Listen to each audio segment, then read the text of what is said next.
What it do, what it do. It's the two, Master Chief Wezzy and my guest, Jay. What you saying, man, bro? You good? I'm good, brother. How are you? I'm blessed, man. I'm good. I'm coming from a cold. If I cough, I apologize in advance. You're just good. Okay. This is scary hours. People don't judge like that. People are actually very much happy to see new people come on. Obviously. I think what I'm actually going to really enjoy about this episode is your journey through what you've been throughout life, and obviously what you're currently doing right now. And for people that don't know, you are a social media manager. Marketing manager. Marketing manager. Yeah. I know you've been in film production as well. Yes, I have. Photography. Yeah. And we'll get to where you're currently residing as For work. sure, You know what I mean? definitely. And I think that's a platform that I use a lot. So I got a lot of questions for that as well. Let's go, man. Let's you go. know what I mean? I'll see what I can say, But Of course. Let's see what I can do. There's somewhere you sign, so there are things you can say and There things we that go, you can't man. say. There we go. You know how it is. We know exactly how it is, man. But why don't we actually just start it off from who Jay is? Who Jay is? It's a great question. I like to call myself, I guess, a creative entrepreneur, Love a cultural connector. I've got my hands in a few different pies, as it were, things in a few different pies. Started off super creative, filmmaking, photography, graphic design, and I've slowly kind of transitioned into more strategy-based roles, so Nice. marketing, branding, positioning, all that kind of stuff. So yeah, man, it's been crazy. 2026 will mark 10 years in the industry, Wow. which is crazy. So yeah, man, it's been a journey for sure. It's been a marathon for sure. Yeah. Yeah. But I think also for people that don't know, you've started this thing from less than 10. Bro, I was a baby, man. Exactly. You know what I mean? You've been really Yeah. doing this, And yeah, I think get into that part, because I think what people don't realize, Yeah. and I mean, for the Zambian space, let me talk about the Zambian space specifically, Okay, for is I think Wengo also mentioned it. People are getting into this thing of accepting now creatives, people are getting out of their shell, becoming content creators, Yeah. social media managers, just trying to touch different points. Yeah. Anything that's creative, whether if it's film, whether if it's photography. I know obviously the school that's there right now, that's mainly based on stuff like that, which is Open window. Open window, Yeah, for exactly, A lot of great people come from it, touch on that part, how you sort of started, because I feel like that's a transition into knowing, I guess, your The dream. journey. Yeah, I think for me, from a very young age, I've always wanted to entertain people. From a very, very young age, always dancing at family parties or singing at family parties. So I had that in me from a very young age. So I actually remember watching a school production of Grease, the musical Grease. Yeah, of course. I watched that when I was maybe 6 or 7. I was thinking wow, this is crazy. There were students in maybe 2 years above me that were performing. I was thinking, I want to do that. That looks really sick. So I remember chatting to my mom about it. She was telling me, okay, cool, let's investigate. Let's see, what goes on in your school. There was a drama school that happened on the weekends. Ended up went there for a few months, and then they thought I had a bit of talent, a bit of potential. And they told me that there's an opportunity to audition for a musical. Nice. And I was like, what musical is that? They said it's called Les Mis. I had no idea what Les Mis was, or the magnitude of its history. But I went to the audition. Everyone was from various drama schools, super highly trained, paid drama schools. I was just kind of there on vibes, this Okay. is, I'm out here, this is crazy. Man, asked me to sing a few songs, do a few dance moves or whatever, just to show I can move, I'm agile. Man, maybe had 2 more auditions after that, and then I was told I got given the role. So What is the role? I used to play Gavroche in Les Mis. So I was the first black Gavroche at the time when I did it. I think I started at 9 or 10 years old. It was crazy, man. Mad experience, because I think from there I was able to gain a lot of confidence and gain a lot of skills in regards to projection, communication, all that kind of stuff. So following on from that, did a few more shows, and then I got to this weird space where I stopped getting roles. I was auditioning for things and I wasn't getting them, and I started to feel very demoralized, because you can imagine I got my first role pretty much just due to luck and on the whim, I was just this kind of raw talent. And then after doing it for a while, I stopped getting roles. So I thought, you know what, let me not rest my laurels. Let me start writing my own stuff. So I started writing spoken word pieces, writing short films, and I started filming some of them as well. Nice. So that's where my love for, I guess, telling stories came from. At the same time, a lot of friends in my area, I was maybe 13, 14 at the time, started rapping. So everyone at the time wanted to like, be a rapper. I wanted to be a rapper myself. We all wanted to be. All wanted to be a rapper. But nobody was filming them. And it was very hard and very expensive to get on TV or to get on like a big YouTube channel. Mm-hmm. So I thought, you know what? There's a sick channel at the moment in the UK called SBTV that's doing a similar thing. Yeah. But they're getting more and more notoriety, meaning it's going to be harder and harder for like the grassroots artists to kind of be discovered. Mm-hmm. There might be a gap in the market. So I picked up a little JVC camcorder and started doing a similar thing. Big up Jamal Edwards, RIP. He's a huge inspiration for me. So yeah, I built up the channel for maybe like 2, 3, 4 years, and I gained crazy experience, man. I was shooting videos all over the country, all over London, built up a mad network of artists and like producers and managers and artist teams, PR teams. From the back of that, ended up doing a lot of behind the scenes work for music videos. Nice. I remember working on like a Lethal Bizzle video, a JME video, Stormzy videos. I was doing all of this stuff super duper early. Mm-hmm. No, we're good. Okay. Super duper early. So off the back of that, I was like, you know what? I want to start doing this properly. I want to start directing my own stuff.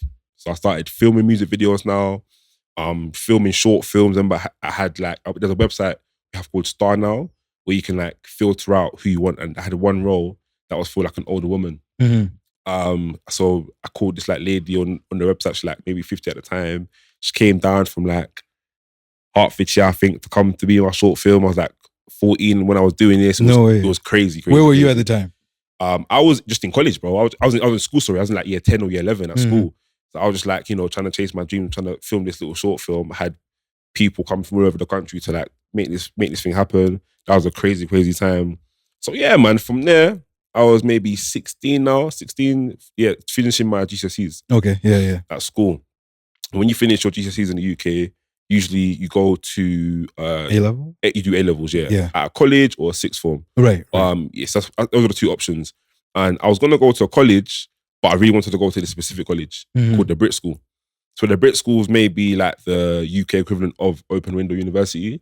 It's a very renowned school for performing arts. You probably recognize names like Adele, Jessie J. They've been there. Tom Holland, who plays Spider-Man, went to this school. Wow. So I thought this is going to be the best place for me to like learn and grow and just develop my skills. So yeah, man, I applied for that school. It was very random. It's in Croydon, South London. I live in North London, so the commute was trip. Crazy. It's a crazy trip. That's a trip. If you know, bro, that's a trip. It's insane. Oh my days. So the process to get into the school is insane as well. Like you have to write paragraphs upon paragraphs as to like why you're fit for the school, why did she take you in, all that kind of stuff. And the course I was applying for at the time was called Broadcast and Digital Communications. So it's everything from script writing to filmmaking to radio to journalism. So it was exactly what I wanted to learn and kind of develop my skills in. So yeah, man, applied for the school. I got in, thank God. That was an insane time in my life. And I chatted to my mum about it. She was like, what are you going to do? How are you going to get to this school? So we found this like family near the school that I was going to stay with.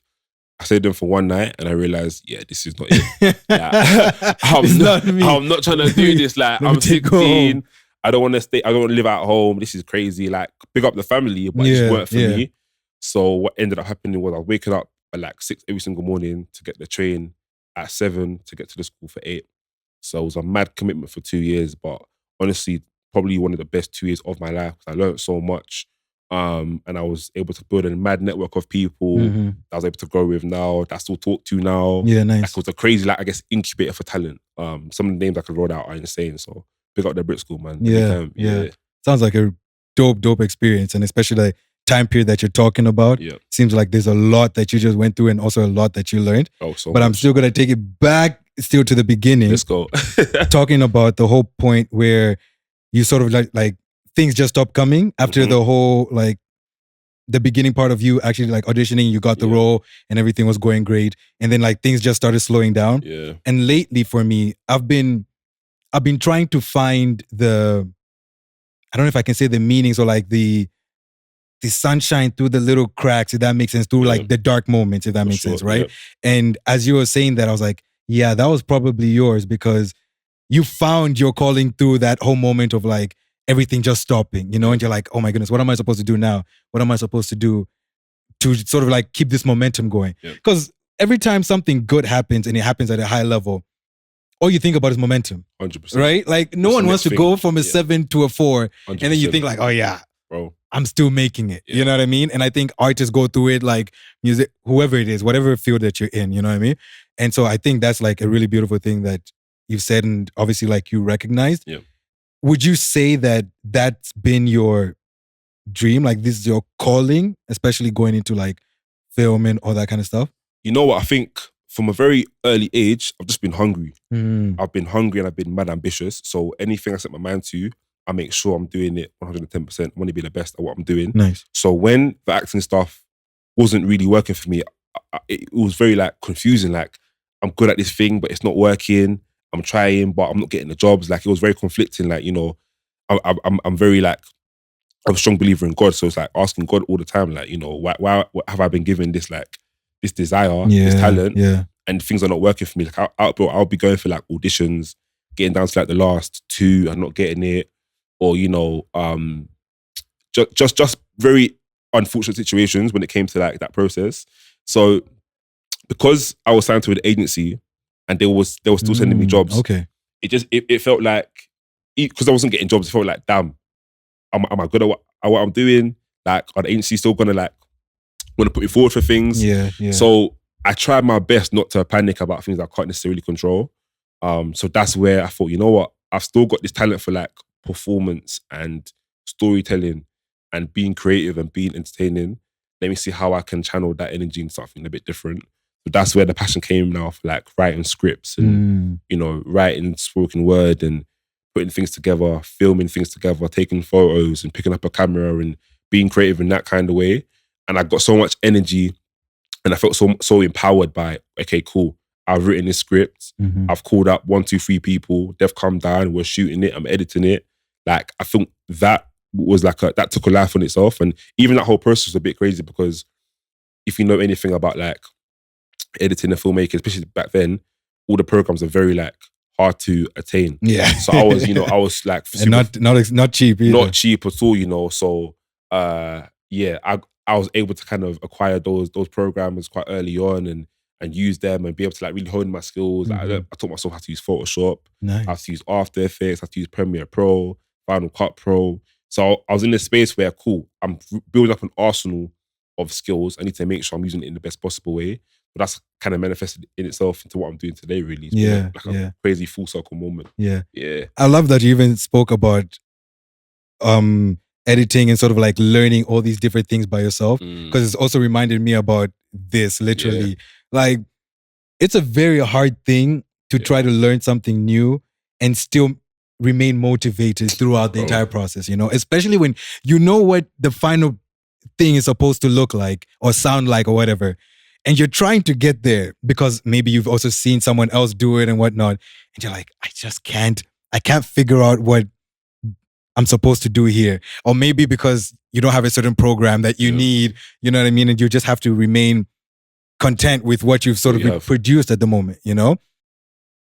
Let's go to your first script, the first film that you wrote. Yeah. What was it about? How did you even come up with the idea? How long did it take you? What was that whole journey for? Because there are some people here for sure, and I think I know a few that are also into script writing, into film, and hopefully if they do watch this, they learn 1 or 2 things, I guess, from what you're saying. For sure. I guess the first short film I wrote was called Choices. And it was literally about choices, about a guy who was really good at football.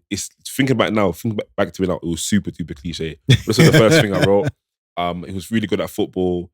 He had opportunity to like play for Manchester United in the academy, but he was kind of conflicted, you know, because he grew up in a rough area and his friends were kind of drawing him into like a life that might not be that productive or conducive to like his footballing dreams. You wrote a FIFA story mode, basically. Exactly. Yeah. Literally that. So I got a bunch of my friends to come together to film it. I hired that woman to play the mother in the film. My auntie let me use her house to film in. I think we shot over maybe like 3 or 4 days, but across maybe like 5 or 6 weeks. So like one day across 2 different weeks. People at those times I had college, people were working. It was my auntie's house, she had to be free, all that kind of stuff. So it was a very complicated process, but we got there in the end. And it was a mad achievement for me personally because like I remember filming, we didn't have a boom mic, for example. I had to use my mum's broomstick and attach like a mic at the end to facilitate to record. The camera tripod, like this old tripod I found on eBay. So it was very much like DIY kind of vibes. But it made sense, and the guys liked the script, and everyone performed 10 out of 10. You can probably still find it on YouTube now. So I think for me, that was like a really big wake-up call to like, if you want to do something, I can do it to a crazy scale. Because for me to do a short film at like 15, I was 15 at the time, it was a crazy realization of like, raw, like, this is mad. Yeah. And it looks good. People are liking it. People are sharing it. I remember one time we dropped the video, and a couple of days later, I saw this review. Somebody reviewed it on their blog. I was thinking, yo, like... It feels amazing, bro, right? Like, what do you mean like you're reviewing my stuff? Like, it's crazy. This? You're watching it, you're talking about it, the characters, all this kind of stuff. Like, I still chat to the guy today, man. Shout out Yusuf. Nice. Great guy. So yeah, man, I think that really set me on a path of you can do anything you set your mind to. Yeah. And don't ever feel like, you're too small for any type of room. Like if you're good enough, you're old enough, if you're talented enough, you're meant to be in that space. So yeah, man, it kind of set me up for where I am today, if I'm being real. Two things I'm getting from what you're saying, and I hope that people also like really get this right now. One is this belief you need to have in yourself, in whatever you put your mind to, whether or not you fail is okay, just push through it, if that kind of makes sense, and if it's just not your thing and not your calling, sort of like how you started off, and a lot of us in whatever we've started off at the beginning, for sure. Life will sort of show you that like, yeah, this is not you, it might be an easy pill to swallow, it might not be an easy pill to swallow, but it still doesn't remove the fact that you should still try your best at whatever has been given to you. It's a blessing, like to try whatever it is, it's a blessing. The other thing that I'm getting from what you're saying, which is also equally important, the support system that you've had, and I think support system that anyone of us have around us is super, super important. And I'll get to this point, or I'll ask you the question of your mom, but a bit later. But obviously you spoke about your mom, you've spoken about your friends and all these different people who've sort of like chipped in the little that they could to create this full, beautiful picture. You know what I mean? Like they've made you, like the final product is because of the effort that they've put in, whether it was 2%, 5%, or 100%, And I think we also take it for granted, the people we have around us. Yeah. We forget that, oh wait, this person can probably help me out with this thing. And I think we also forget that they might not even have an issue with you asking them for their help. Just like, hey, I don't know if you're able to help me out with so and so. Yep. But sure, 100%. Like small issue. Maybe I can't today, but like let's try another time, Definitely. But my question for you is, how big has that support been from your mom? Because you started off the whole story with your mom just saying, let's try this thing out. My mom, big up Mumsy. Yeah, big up Mumsy. She's been like the biggest support system for me from the very, very beginning, man. We're like best friends. I think I wouldn't be where I am today without her. And I think she's got this like delusional belief in me. Love that. And that's allowed me to have a delusional belief in myself. Like from a very early age, I'll be like, yo, I want to do this. She'll be like, yeah, cool, let's do it. Yeah. Even from when I'm asking her, I want to be an actor, what can we do? Her, I've got 2 other siblings. So her finding the time out of her day to like, find the club and, make sure I go there, make sure it gets paid for and all that kind of stuff is insane. I even remember when I first bought the first camera, I didn't have any money. I was like 13 at the time or 12 at the time. So you had money. she was like, cool, if you want this camera, you have to save up for it. So like, I'll give you like a certain amount of money every week, maybe like £3 or £4 or whatever every single week. And then you save up enough money to buy the camera. I think the camera at the time was maybe like, I don't know, £40 or something like that. So I waited a very, very long time. What camera was it? It was a JVC Ethereal camcorder. Okay. The camcorder like this. Yeah. That was the first camera I got. And then I wanted to upgrade to a Canon 550D. So I saw a lot of people like using this camera to like take photos and take pictures. Beginner friendly. Yeah. I didn't even realize at the time that you could take videos on DSLR. So I started seeing people do this. I was thinking, this is crazy. So I wanted to get that camera. And I remember asking her for it. And she, I think it was my birthday, she got it for me as a present. And that was a crazy, crazy, crazy time. I was thinking, this is nuts. Found it on eBay. Got it from there. From there, I was able to kind of be like, you know what? Because she believes in me so much, because she's pouring so much into me, I've got to give back to her, man. Even me going to the Brit school, for example, like, it's crazy. Bro, even me not going to university, I told her, listen, I know you want me to go uni, I'm the firstborn son, but I'm not feeling it, man. Yeah. I've got other dreams. I want to do other stuff, and thank God it worked out. But I think she's believed in me so much from the very beginning. She supported everything I wanted to do. So yeah, man, I would never be here without her for sure, 100%, bro. Yeah. I love what you said. Yeah. It's true. I think for all of us, like, especially guys, you know, you've probably had the conversation with other guys where we talk about like our moms are our biggest supporters, you know, like the biggest rock in our life in terms of like just how much they pour into us. It's crazy. You know, even when it comes to this podcast itself, it was a very, very hard thing to start because one, equipment ain't free. You know what I mean? Obviously, your camera was not free. So having all these lights, the camera, the mic, and we started off without the camera first. It was just like audio, like purely audio. Just the beginning part, like even the, like what we record into was very different at the beginning. It was like something else super cheap, maybe like $50 or something like that, you know? And I remember her just being like, nah, just try it. Just do it. Just do it. And I'm like, I don't think it sounds good enough. I don't think it's right. Like, no, I just need to do it again. No, just publish it. You know, it's like, it's the first one. It's okay. You learn from it. Just go with it. And it's funny that from what you've said, because I'm thinking about the other things that I've also like said, like, oh yeah, let me do as well. Yeah, do it. You know, it's like, do it. Oh, do you need some help? How can we go about this? So on and so forth, you know? So yeah, shout out to Momzo on both ends. Mumsy, like, man. You have no idea what you've done to our lives. Bro. Like the energy that you've given us, the warmth, the confidence, you know, belief, honestly, it's the belief, bro, like, you know, unwavering belief. It's just been like fully like energetic. So now that you've sort of like established yourself from where we left off at the story, you went to work at some place. Was it intern? I was an intern, yeah. You're an intern. You went to intern at some place that a lot of people dream of. Yes. Right?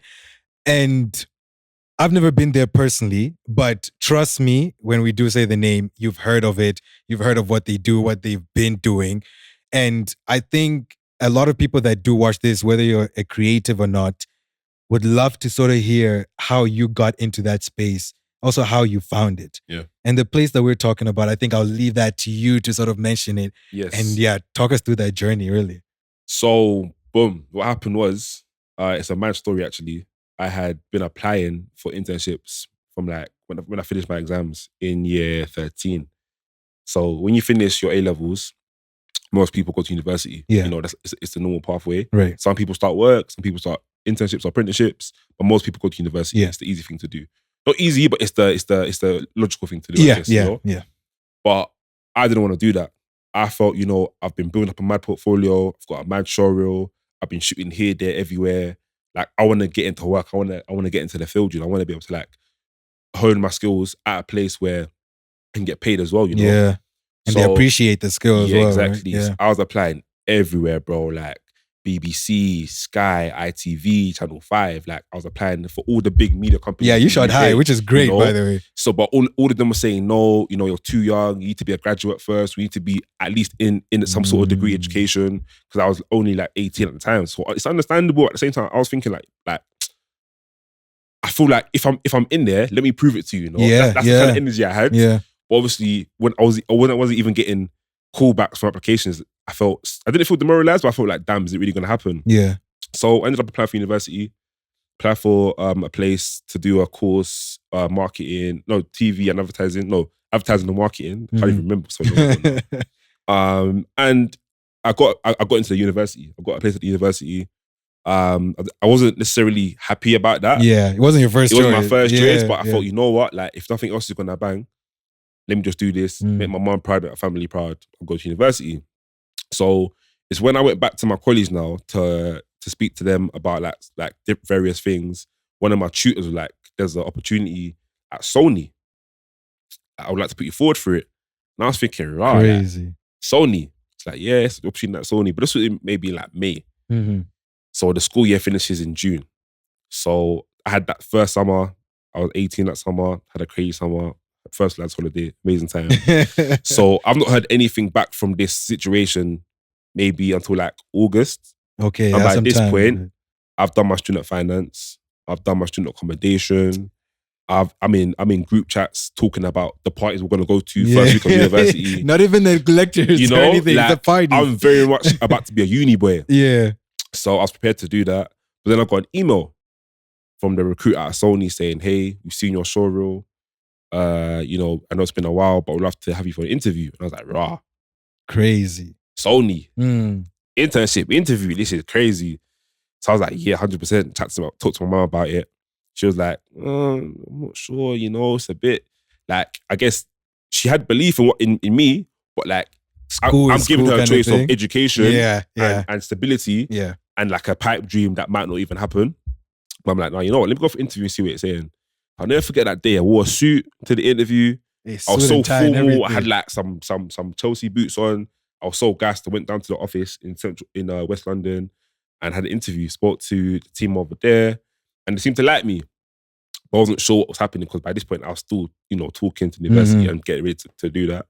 And then I had another interview a week after with my then boss, and we hit it off, man. The whole interview was like maybe 20, 30 minutes, and we spoke about football the whole time. Like, he's a Liverpool fan, I was an Arsenal fan, so the whole conversation was about football. Rivalry. My brother played football for a local team that his son had played against. Oh. So we had that man report early on, and I was thinking, this is just ordained, man. Like, God has just laid out the plan for me. So yeah, man, had an interview. It went really, really well, but I still wasn't sure. And they let me know that there's a few other people in the running. So, I wasn't really sure. So yeah, man, that happened. And then I was meant to move out on the Sunday to go to the university because it was down south by the coast. But on the Friday, I got a call saying, yo, we're going to give you the job, 12 months internship. I was like, yo, this is insane. I emailed the uni so fast. I emailed them so fast. Guys, I'm not coming. Guys, I'm not going to come this year. I'm going to I deferred my place at university for the year. And yeah, boom, I was a Sony intern. And it only really hit me when you start the internship, they give you like a welcome pack.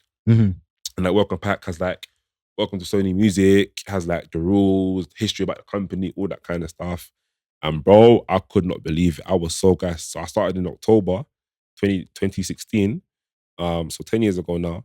And the first like 3 months were just complete vibes and enjoyment.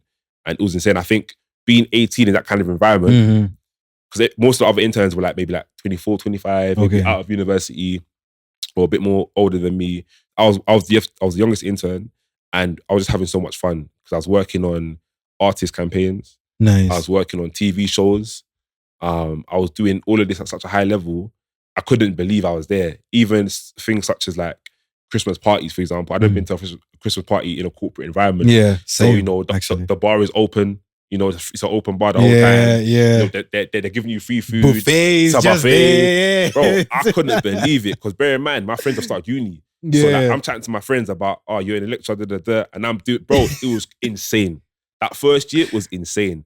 But yeah, man, it was humbling because when it hit January, all the interns had passed their probation period. I didn't pass my probation, bro. They were like, my manager was like, listen, I feel like, you're good, you're talented, but I feel like you need to be a bit more focused and a bit more, and that's when it hit me like, rah, Jonathan, Jay, you've had this opportunity, and you're kind of, you're not throwing it away, but you're not making the most of it. Yeah. So from that day on, bro, I locked in. I was so focused. I made sure, I said, if I'm only going to be here for another 9 months, I had to make sure this is the best 9 months of my life. Yeah. I had to learn so much. I need to like leave an impact on this company. So fast forward a couple of months later, there was opportunity to do some sort of work for the marketing team. I was working in the PR team, so there was a marketing team in the company. So there was a girl group called Little Mix, really big girl group in the UK, and we're working on one of their albums, one of their singles. Shout out to my ex, a really big single. And they needed someone to create some sort of social media. For a quick second, yes, I know that's the name of the song. Yes, but for a quick second, I thought that you were actually saying "shout out to my ex." You know what I mean? So I was like, "How did we get?" I was like, "Wait." Oh my! I was like, "That was a very." I didn't even think. Nah, that is therefore the title of a song. So, yeah, I know. But like the brain had to like quickly like. I was like, "Oh wait, yeah." Therefore a song title. Yo, so I had to make a social media asset for that song.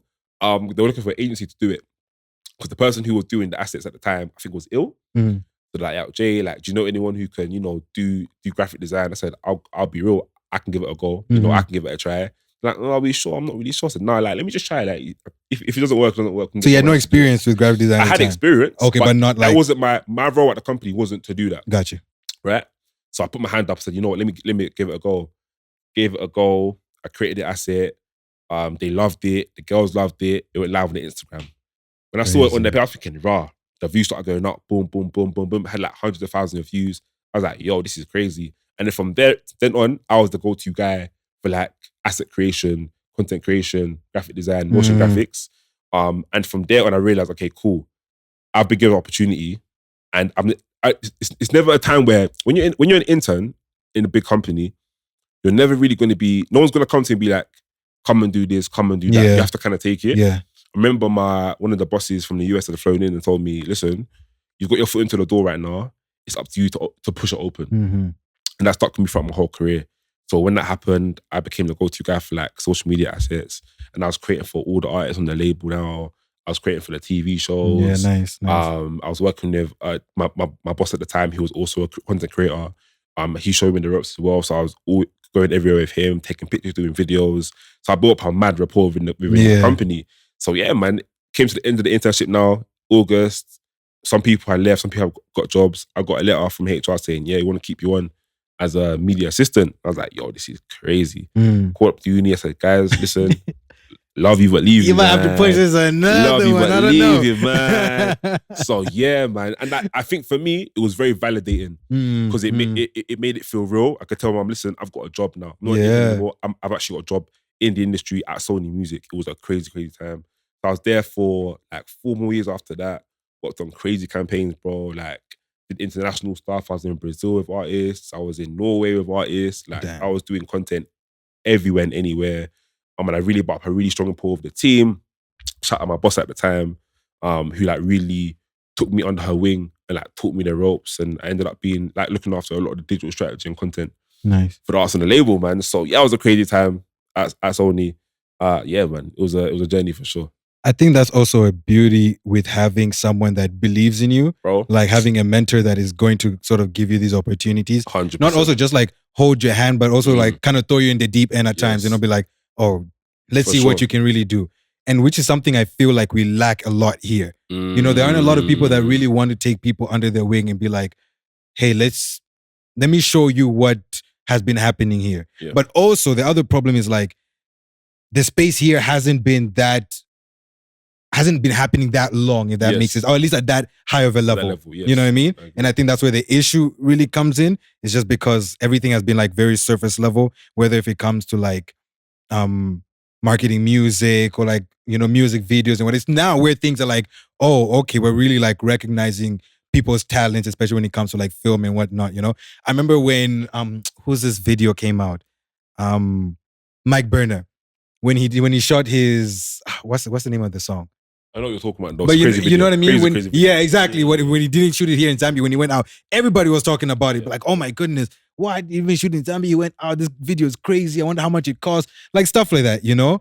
And you rarely hear that like, oh, this person is working with this person is like an intern that's sort of like working through things. Someone recently was telling me about their experience at I'll say it. Doesn't matter. Yeah. It was telling me about their internship experience at ZNBC, right? Of like how it went for them. And how they were talking about, like, yeah, if it was an internship, but like, it wasn't really like people were trying to take you through the ropes and be like, oh, look, to do this, you need to do this. To do this, this is how you do it. Or go talk to this person. And you know, and sometimes when people send you to talk to people, that's literally how you gain the connection. You know, it's like, oh, okay, go talk to the owner of this person. It's a phone call. All of a sudden, that's a contact in your phone. All of us, you know what I mean? It's like everyone wants to do the things themselves, and then they'll just make you do like the smallest little thing, like, oh, push this button. You don't even know what the button does. It's just like, push the button, you know? Which is a shame, you know? And he was talking about how he learned everything by himself, which a lot of us have to do these days. But at the same time, he was also talking about what got him through the door, a lot of the doors that he's been through now, is his portfolio. And you've spoken about it as well throughout our conversation. I was hoping you could sort of touch more light on that, because I think a lot of people here might not know that that's something they need to build probably a lot more than just like, I don't want to say school is not important again, like you've said, but even while you're at school, that's something you need to build rather than just like going through the classes. 100%. First, I want to say like it wasn't all like sunshine and roses. Like, of course. I was making teas, I was making coffee, I was photocopying during the internship. But yeah, I think when you're an intern, right, there's not much. There's not many tangible things you can add to a company or an organization that they can't do themselves. Mm-hmm. So it's really important that you understand, cool, what value can you bring? Because there is value that everyone can bring to a company, but you just have to figure out what that is. Yeah. So it might be the fact that you're young and you've got a really young perspective on culture. That could be your USP. It might be a thing that, you used to play football when younger and there's football campaigns or sports campaigns that they're doing and you can tap into that. Or maybe it's a language thing. Maybe they're doing a campaign for, I don't know, a Turkish-speaking country and you can speak Turkish, for example. All these kind of things, you have to kind of figure out what value can I add that can allow me to be seen within this organization. Because at the end of the day, everyone's got jobs. Yeah. Everyone's got KPIs. Everyone's got things that they need to do. Yeah. Within that organization. That's one thing. Second thing is building a portfolio of work before you're doing the thing. So before I directed music videos, I'd call myself a music video director, for example. Or before I was editing music videos, I'd call myself an editor, So you have to kind of be a bit delusional as you talk about at the beginning. Right, yeah. And so when I was still coming up and doing a lot of like running around, I made sure every single year, every single video I did, whether I was editing, I was shooting, I was on set, I was in behind the scenes, I put it on the showroom. Mm-hmm. So every year I had 2014, 2013, 2012, 2015, 2016 showreels of my work that I'd done. Photos, videos, all this kind of stuff. So, and I made sure I had this online. I made sure I had like a presence on Instagram, on Facebook. So when people are looking online and see my name, they can see, okay, cool, he's active within the field, he's doing something. Right. There's one girl on TikTok right now, based in Zambia. I think her name is Vic Perry. I think she's on TikTok. She does a lot of thrifting and a lot of like graphic design and stuff. Her work is sick. Yeah. She does this these mock-ups of if I was to do the branding for Flying Fish, if I was to do the branding for this. Okay. Yes. I think I know what you're talking about. Yes. So she does these. She's not being asked to do it, but she's taking initiative and she's doing it herself. Yeah. And I think that is so important in this day and age where not anyone can do everything, but everything is widely accessible now. Yes. There's various programs. Photoshop's not the only program you can use to do graphic design. I think it's really important to build up a portfolio of work to show what you're capable of. When you're applying for these jobs, it's not just a application or a CV. There's tangible mood boards or visuals or videos or something that can set you apart. Because another thing you have to remember is that there's 100 of you, maybe 1,000 of you, So what makes you stand out, what makes you different. And I remember when I was even applying for the Brit school, I remember feeling so confident in my application because I knew what I'd put in. I knew I was shooting every single evening. Yeah. I knew I was taking pictures at events, at concerts. I knew I was DMing random managers saying, hey, can I come on your video set and just do behind the scenes? Yeah. Can I run on your video set? I remember one time I was on one video shoot and I had to cut up the fruit and the vegetables for the artist riders. So rider is what the artist gets when they're on set, right? I was doing like, bro, I've done my 10,000 hours, Yeah. So I understand what it requires to get there. So, and even me, when I'm seeing younger people coming up, asking me for advice or like, how do I get to where you are? I always tell them, what are you doing at the moment? Like, because you've got friends that rap, you've got friends that are actors, you've got friends that are dancers. What are you doing for them? How are you helping each other? Because I think it's really important as well you mentioned it earlier, but I think a lot of us want to network upwards, but it's really important to network, horizontally. Yeah. Instead of trying to reach out to the head of whatever, reach out to your friend who does XYZ and create something. True. A lot of people are making spec ads. They make a spec ad for like Nike or Adidas or a brand, and they'll put a team together and they'll make it. And some of these spec ads are amazing. Yeah. So I think in this age of social media, of TikTok, of YouTube, of short form content, of virality, it's really important to set yourself apart by doing the necessary and then doing even more above that. Yeah. Because as I said, there's hundreds of you, thousands of you. What makes you different? What makes you special? That's What's true. your USP? That's true. Yeah, man. Yeah. And I think also to add on to that is finding the one thing within that space that you really love to do helps to just like stick out in a way, rather than just like forcing yourself to just like do things because you're seeing 1,000 people again like do it on YouTube or whatever the case is, you know? You have to sort of do something you feel like, yeah, even if I sleep at 3 a.m. or whatever, I'm doing it because I love to do this. You gotta be hungry, man. Hunger is what sets people apart. Like, you have to be hungry, especially like if you don't have like a direct route. Like, a lot of people might have a connect or like, you know, a friend or relative that can put them in certain positions. If you don't have that, you have to like make sure you're hungry, man. True. That's what's gonna drive you to get to where you want to be to. That's true. Also, it's not a sponsored ad or anything like that or episode, but if you are looking for anything that's like free that goes with like graphic design or whatever, there is Affinity now. I don't know if you've heard of Affinity. Super, super dope program. It's sort of like a mix of Photoshop. What else? What are the other two? Photoshop, Illustrator, and InDesign, right? InDesign. Yeah, InDesign. So it's like this one whole like program, Affinity. So it's like, and it's free. So it's by the people that created CapCut. Okay, sick. It's Canva actually. Canva, sick. Yes, nice. Canva. So like, if you do have like a Canva account, then you all the AI stuff or whatever, you can use it and whatnot. It's actually pretty dope. I haven't like fully delved into it, but you see some stuff real soon. For sure. You see some stuff that I will create. I'm excited. So now, after Sony, I want to sort of fast forward to Atlantic Records real quick. For sure. How did I? Because Sony's already like, you've done it. You know what I mean? Like, you've already hit something that like people don't hit just by just. So Atlantic, that was a time, man. Big up the Atlantic family. So when I finished at Sony, I was in a bit of like a limbo phase of cool. Like, what do I wanna do now? Because what happened was the label I was working for, Psycho, and Sony had like ended their deal. A lot of people were made redundant essentially in the business. So yeah, it was a bit of a rough time for like everyone in the company, man. But it was during summer, so I was doing a lot of like freelance stuff during that time, just trying to keep myself ticking over. And then one of my ex-bosses was working at Warner. So Warner's like the family, the music family of all labels like Parlophone, Atlantic, all that kind of stuff. Parent. Yeah. So she was working over there. She told me like there's an opportunity in Atlantic Records and she would love to like, put me forward for it. And I was like, yo, this is mad. This is crazy. The role was audience manager. It was looking after at the time like the black music roster. So they were building like a roster of like of artists within like the black music space. So everything from like hip hop to R&B, and everything in between. So yeah, had a chat with my then boss at the time. Asked me questions about what I was doing because my role at Sony was very much based upon mostly like pop artists, but of course I still had that, I guess that the background within like rap music and R&B music and stuff.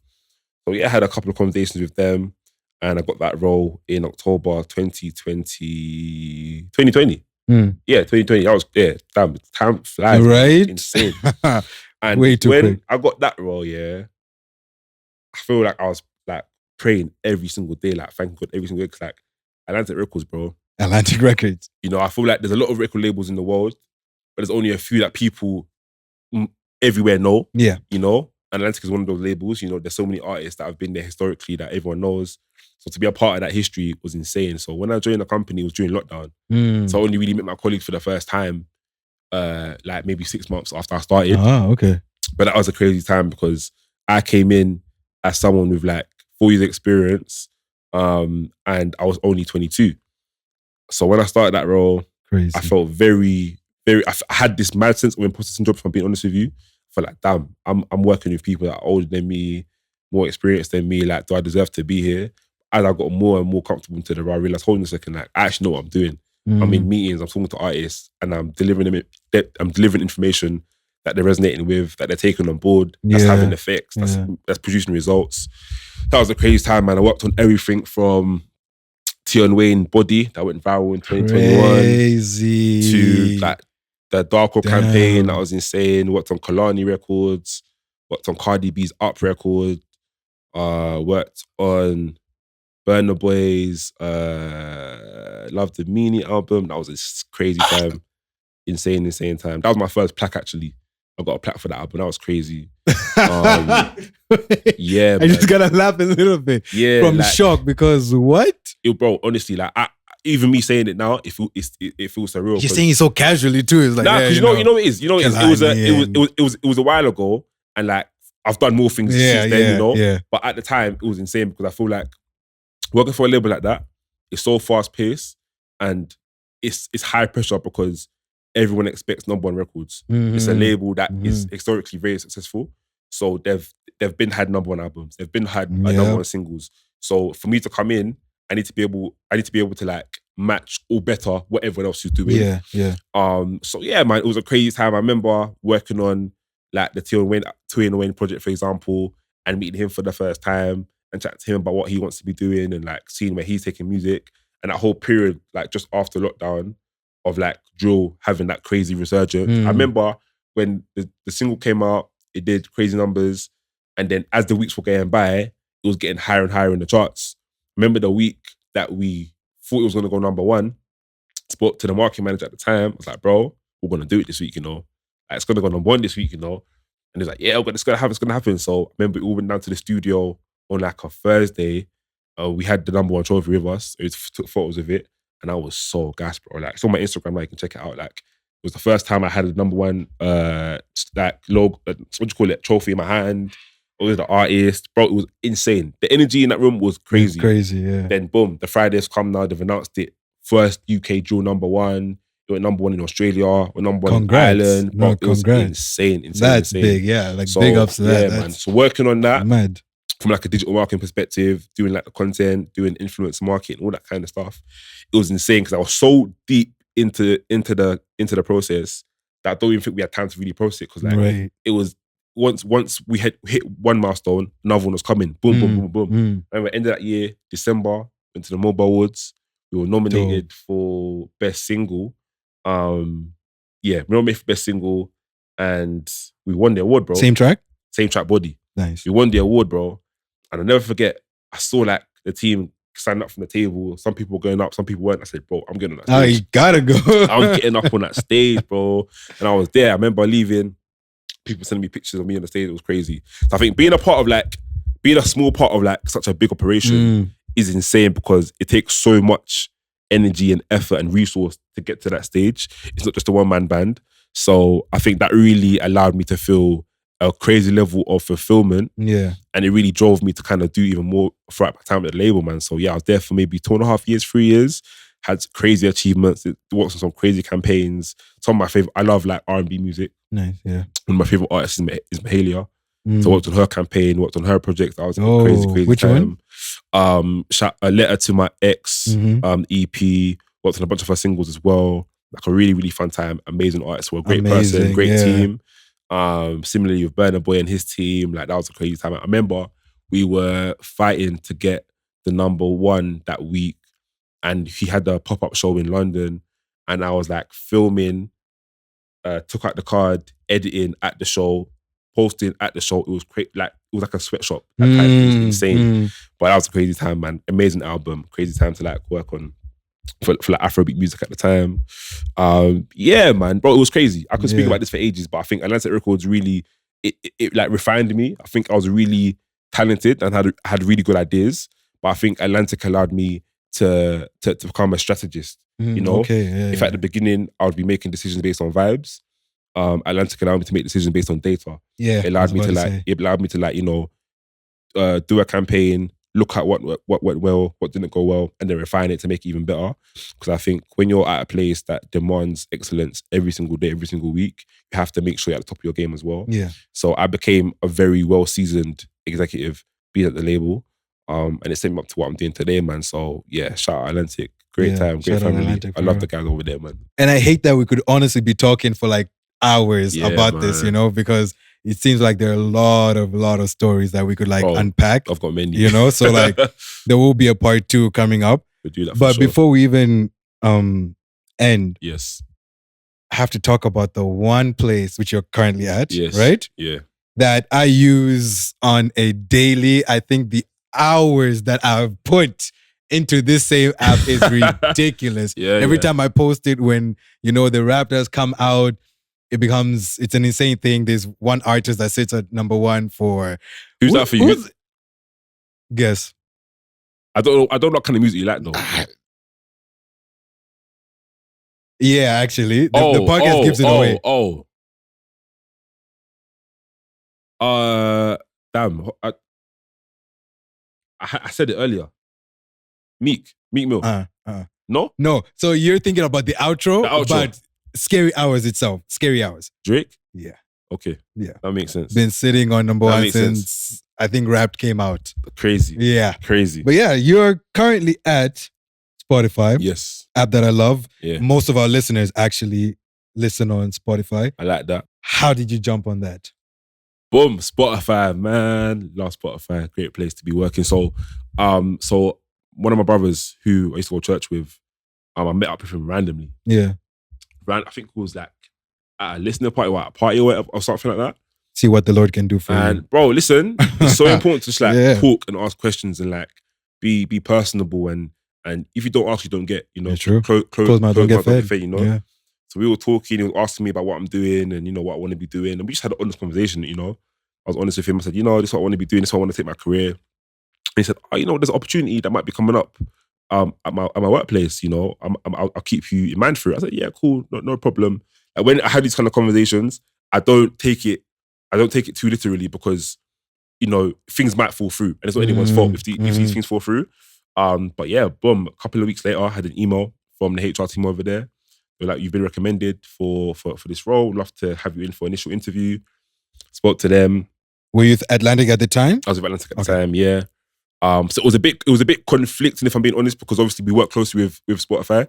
Okay. But yeah, had a couple of conversations with the team over there. And as I spoke more and more with the team, I realized this is the place I want to work. I feel like I can impact change here. I can impact culture here. Like the team are amazing. They get my vibe. I get their vibe. I'm a good cultural fit. So yeah, boom. I remember I had like maybe 4 interviews. And actually had one of my interviews in Zambia. Oh, no way. So I was in Zambia 2022. And I had an interview whilst I was here, bro. I remember I had just come back from Livingstone. Yeah. And I was speaking to my boss over there, telling him where I am and what I'm doing or whatever. And I just realized this is a cool place to be working, man. Like away from like the magnitude of the company, from a cultural perspective and like what they believe in and like how they work and how they treat the employees. I was like, yeah, this is where I want to be if I can be there. So I was praying, man. I wanted that role badly. I remember I had to do like a little task to prove I can do the role. The role was a marketing manager. So yeah, man, did that. And then I got told in like November that they wanted to give me the role. So when was the interview and then? So the interview started in like July, bro. Oh. July to November. Maybe August to November. It was a very long time. Yeah, they don't play around. They don't play around. And like, I think during that time, there was like people were off, annual leave, all that kind of stuff. So there was a few delays, but yeah, got given the role in November, told Atlantic that I'd be leaving. It was a hard conversation for me because, you know, I'd built out such strong connections at the company. Yeah. But I felt convicted that this was the right thing for me, for my own personal development and my own career. So yeah, man, I joined Spotify in February 2023 as a artist marketing manager. So my role is based around campaigns and telling artist stories, connecting artists with the fan base, connecting artists with the platform, and allowing Spotify to be seen in the best possible light with your favorite artists. So I've done campaigns with everyone from Oasis to Central C, to Skepta. So it's been a blessed. It's going to be 3 years in February. I've been there. And already? It's been crazy, man. And I think what I love about Spotify is how, not only how vast it is, but how like culturally relevant the teams are. So like what we do in the UK is different to what the team do in South Africa, different to what the teams do in Dubai, what the teams do in Mexico, what the teams do in the US. Like if you, whatever country you're in, you'll realize that the campaigns are very localized. Okay. And they're very much tapped in to the artists on the ground, on the scene. So yeah, man, it's been crazy, bro. I could sit here talking about the role for ages, but I think I've been super blessed. I'm very focused as to like where I want to be and where I want to take the role, where I want to take my career, sorry. So yeah, my dream and my goal is to, you know, try and help and elevate as much as I can the scene here in Zambia. I've been, since I came for the first time in 2022, or second time in 2022, I was really tapped into like the underground scene and the artists that are making noise. Crazy, right? In the clubs. You know, I think there's so much talent and there's so much energy, and I love the uniqueness of it, like the Kalundula to the Zamrock to the Dunka. Like I love it, man. I love artists like 76 Drums, for example, how unique he is. to people like J Trig and Ari and what they're doing at the moment. Like, I feel there's like a bubbling effect right now in the country. And I think it will take some time to kind of get it correct and to make all the pieces come together. But I strongly believe in the talent in this country, man. And like someone that's worked at labels and at a DSP now, I know what it takes to kind of infiltrate and to like create an impact and to build an audience. So I'd love to kind of bring that expertise and that level of insight to the country, man. Because honestly, the talent here is crazy, bro. It is. Yeah. Someone you should tap in with is actually him. Oh, for real? Yeah, you know, it's the same thing you're talking about, that scene. Okay. Artists as well, actually. Yes. Okay, but that's a conversation that you guys can have. I just wanted to let you know that that's someone that understands that scene for sure, like properly. Definitely, you know? bro. For sure. But so I guess a good way to sort of wrap this up. Yes. What's next for you? Besides obviously talking about what you want to do here. Yeah. Is that like in the plans right now? Are you thinking about it in a few years? What's next for you? I think for me, I'm like 10 years into this now. I think my main goal right now is to pass it forward. Yeah. I'm really big on like, you know, uplifting the next generation because I know how hard I had it coming up, how many times I had to email people and I'll get ignored, you know, ask people for help and they wouldn't reply, or send DMs on Instagram and they just be read and, you know, ignored. So I understand how hard it is to kind of get like just a tiny bit of insight. That's why when people hit me up on like LinkedIn or Instagram or email me, I try my best to like have a coffee or have a meeting or tap in on Zoom just to answer questions because I understand how valuable it is not only to like get a response, but to get like tangible information that you can take on and like, you know, further your career. So that's a really big thing for me, like lifting up the next generation, elevating them. Creating impact as well is really big for me. I love being able to be a part of campaigns that people see, people resonate with, and that are global. You know, I think last year I did some amazing work, year before similarly, and this year I'm trying to double down on that and do a bit more. I've been lucky enough to be part of some, you know, crazy moments within culture. Like last year we worked on a campaign in the US where we brought over some UK artists to the US for the first time to do a showcase. Nice. And seeing the US audiences taking artists like Sasha Keeble and K1 and Elmine, you know, and love them so much and scream their names. Like it's crazy to see that level of excitement for British artists. So I think doing more of that kind of stuff and creating impact in those spaces will be amazing. But let's see, man. I think for me, when I started, I didn't necessarily think I'd be here.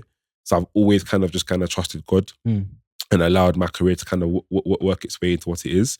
But I've also been very intentional in having conversations and in being in the right rooms and, you know, making sure my work does the talking. I think when you're doing this kind of stuff and you're in this industry, it's easy to get distracted and to allow your vision and your purpose to get blurred.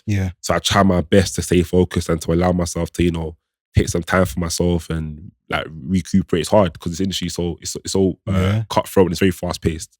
It's important to kind of keep that focus for sure. But let's see, man. I know it's not really like a direct answer, but I think for me, the next couple of years just looks like impact, change, and uplifting the next generation for sure. So yeah, that's me definitely. No, I love that, to be very honest with you. And I think for a lot of people that are watching this episode, for myself as well, there's just hearing what you've been saying, there's this like new fire in myself. There's this whole like, I'm inspired once again, to be very honest, to like push. So like, I really do appreciate you sitting here and like having this conversation, giving the knowledge that, you know, you've accumulated all these years. It's not an easy thing to go through. And I think just being able to share that, especially on this platform, Scary Hours, is such a blessing. Bro, honestly, it's supposed to be here. Like, I've been a fan of you lot for a minute. Thank you, man. I've seen the work you put into this. I've seen the work, you know, the guys behind the scenes that everyone here has put into this. And as I said, I'm all about elevating and uplifting. And I think what you guys are doing for not only Zambian culture, but Zambian media is super important. Thank like you. one thing I love to see more is like more editorial features. I had a good chat with Wengo about this a couple of days ago. You know, I think there's so much potential for media in Zambia to develop and to like, you know, become more established. And I think you guys are doing a great job. You said you even mentioned how you started off with like, you know, not this camera, not this recorder, and look at where you are now. So I think, you know, it's a testament to like your drive and your hunger and your ambition.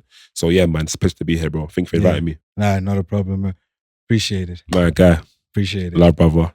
Guys, that is our episode. You will find Jay's socials down in the description. We do appreciate you guys. Don't forget to like, share, subscribe. Definitely. All the jazz that we always do say.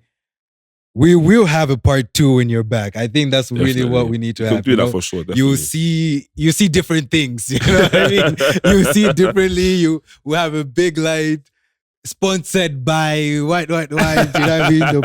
It'll be a crazy team here. But yeah, once again, man, thank you very much for doing this. It's a pleasure, man. Appreciate you, big dog. My guy. I think I'm also gonna keep this tradition. I think we should also keep this tradition for every guest, just signing out all of our episodes, at least our visual episodes. I think that's a really good tradition. So I'm gonna hand it over to you. Okay. You can say what you want to say at the very end. Yeah. Scary hours, turn the cameras off, please, and that'll be it. Alright, man. Big up the guys. Big up Scary Hours. Scary Hours, turn off the lights. Please. Turn off the light, please. Cheers. Zé como.